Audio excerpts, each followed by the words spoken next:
Right, what we're going to do is explain how this industrial sized digital light projector 3D printer works, and what we're going to do a dry run. There's no actual resin in, but we'll explain the software and what's happening. So this is commercially available software called Slicer, and this is a compressor which is from one of our jet engines which we've had digitally scanned, and the idea is we'll 3D print this in plastic.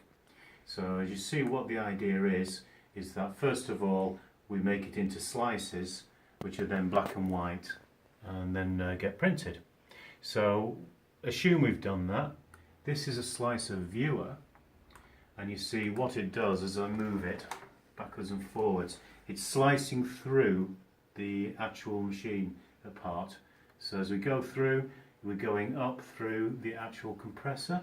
So you can see here we're about halfway through that, and if you look here you can see that that distinctive star shape is there as we move through. So as we come up through this, what we'll find is that the twist in the blade should start about halfway through. So you can imagine we're moving up slowly, and this is how it actually prints. And it prints by giving UV light through where the white is and blocking UV light where it's not. So it's appearing to twist there, but actually it's just coming up through these twists on the blade there. So that's it.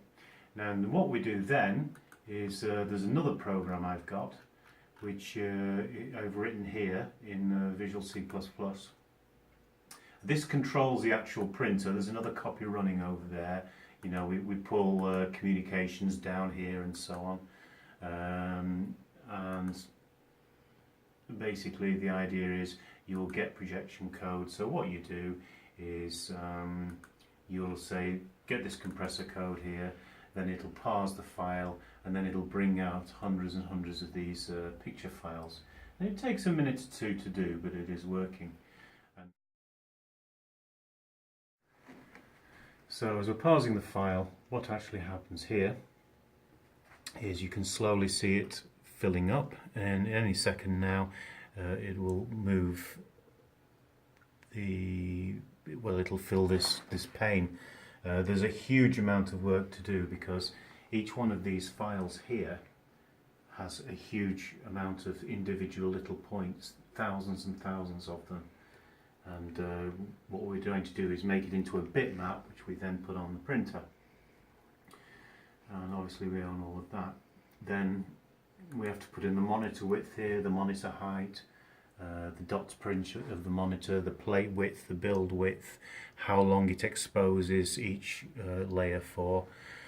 And the point is that when we've done that, we can tweak the actual print so we get it right for the actual printer.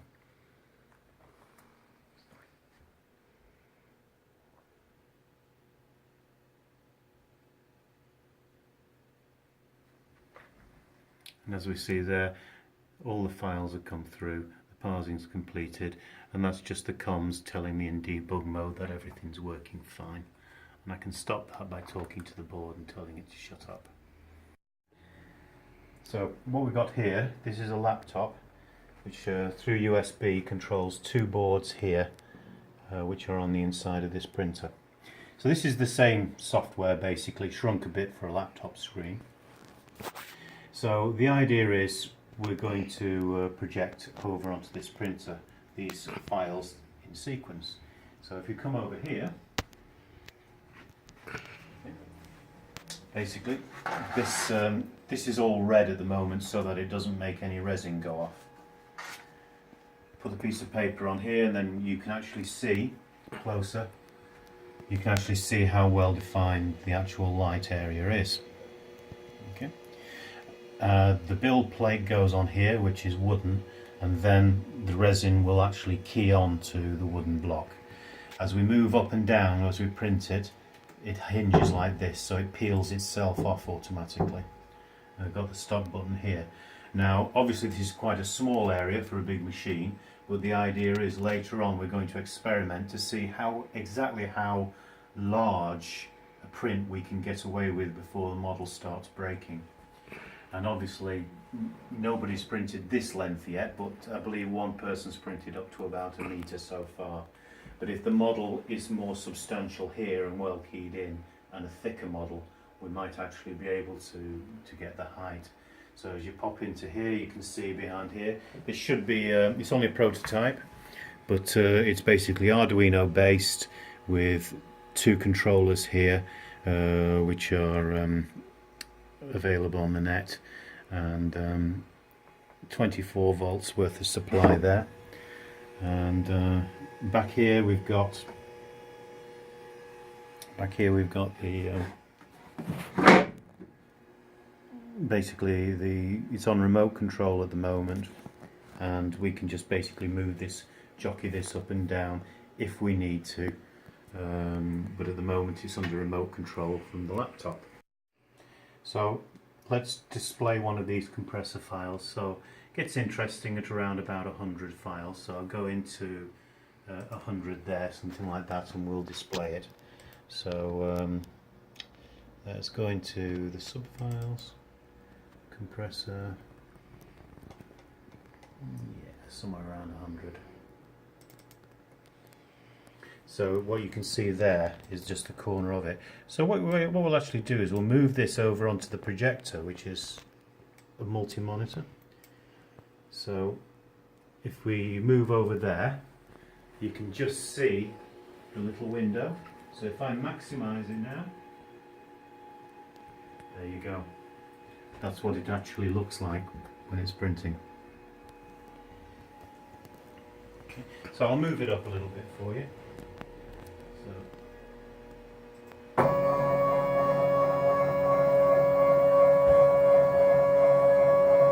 And you can see plainly that's how it moves.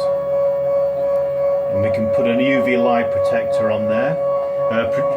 We can put a UV light detector on there, and there's no UV light coming through here, and there's plenty coming through here.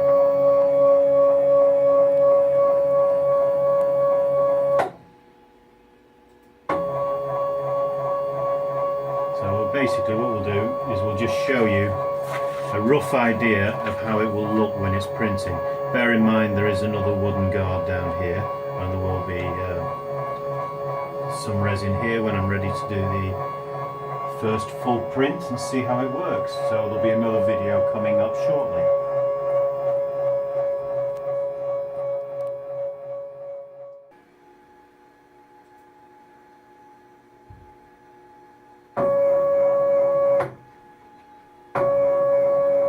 What's happening here is that the foundation layer is building. It's slightly out of sequence.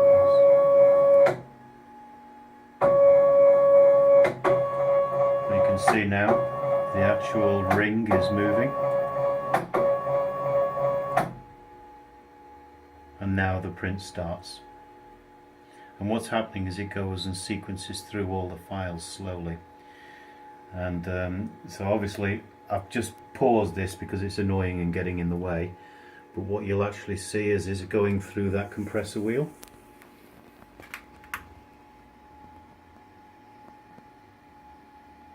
And the ring's getting bigger, and then eventually what you'll see is it'll start going through the veins. Now I've obviously also speeded this up dramatically. In reality we'll probably need 6 or 7 seconds for every single layer. So I've just hobbled the software so it goes through very quickly for you. And you can probably see if we look down at another angle, there it goes. And if you remember, each time it stops it will peel back like that each time. And you see now we're changing onto the many blades that are going on. And then you'll see that that print will then start to twist and turn.